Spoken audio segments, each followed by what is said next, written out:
এসব খাওয়ার আগে সাবধান হয়ে যান।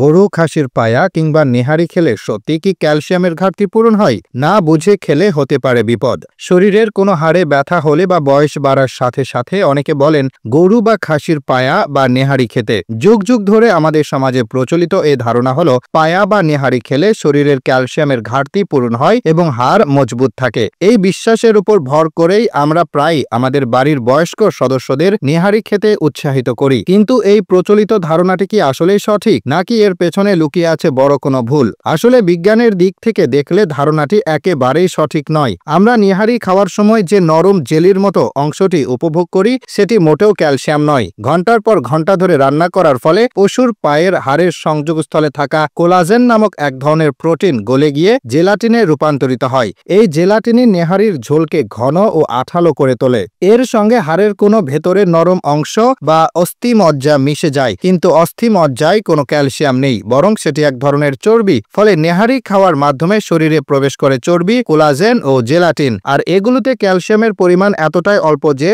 শরীরের দৈনিক চাহিদা পূরণের জন্য কোনোভাবেই যথেষ্ট নয়। তাহলে ক্যালসিয়াম আসলে কোথায় থাকে? ক্যালসিয়াম থাকে শক্ত হাড়ে, যা আমরা খাই না বা খেতে পারি না। হাড়ের মূল উপাদান হলো ক্যালসিয়াম ফসফেট নামক একটি লবণ, যা হাড়কে শক্ত ও দৃঢ় করে। কিন্তু এই শক্ত হাড় আমরা চিবিয়ে খেতে পারি না, আর দীর্ঘ সময় রান্না করলেও এর ক্যালসিয়াম সহজে ঝোলে মিশে যায় না। সামান্য মিশলেও তা আমাদের বিশাল চাহিদার তুলনায় কিছুই নয়। তাই নেহারি খেলে হাড়ের ক্যালসিয়ামের ঘাটতি পূরণ হয়, এটি একটি বড় ভ্রান্ত ধারণা। অন্যদিকে এই ভুল ধারণার কারণে নিয়মিত নেহারি খাওয়া স্বাস্থ্যের জন্য বড় ধরনের ঝুঁকি তৈরি করতে পারে। নেহারিতে প্রচুর পরিমাণে স্যাচুরেটেড ফ্যাট বা সম্পৃক্ত চর্বি থাকে। এই অতিরিক্ত চর্বি রক্তনালীর ভেতরে জমে রক্ত প্রবাহে বাধা সৃষ্টি করতে পারে, ফলে হৃদরোগের ঝুঁকি বাড়ে। এটি খারাপ কোলেস্টেরল বৃদ্ধি করে এবং উচ্চ রক্তচাপের কারণ হতে পারে। বিশেষ করে বয়স্কদের ক্ষেত্রে ঝুঁকিটি আরও বেশি, কারণ বয়স বাড়ার সাথে সাথে তাদের শরীরে এমনিতে বিভিন্ন সমস্যা দেখা দেয়। তাই ক্যালসিয়ামের ঘাটতি পূরণের নামে তাদের অতিরিক্ত চর্বিযুক্ত নেহারি খাওয়ানো উপকারের চেয়ে ক্ষতিই বেশি করে।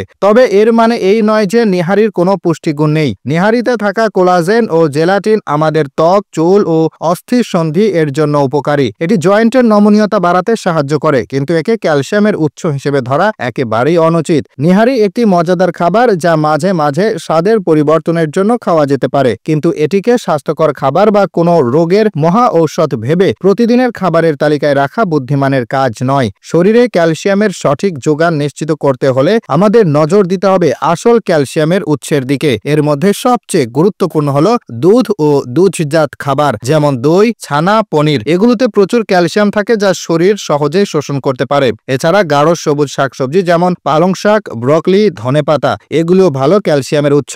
ছোট মাছ, বিশেষ করে কাঁটা সহ খাওয়া যায় এমন মাছ ক্যালসিয়ামের দারুণ উৎস। বাদাম, বিশেষ করে কাঠবাদাম এবং বিভিন্ন ধরনের বীজ যেমন তিল, পপি বীজ, এসবও ক্যালসিয়ামের ভালো উৎস। কারো শরীরে ক্যালসিয়ামের ঘাটতি বেশি হলে শুধু খাবারের উপর নির্ভর না করে অবশ্যই চিকিৎসকের পরামর্শ নিতে হবে।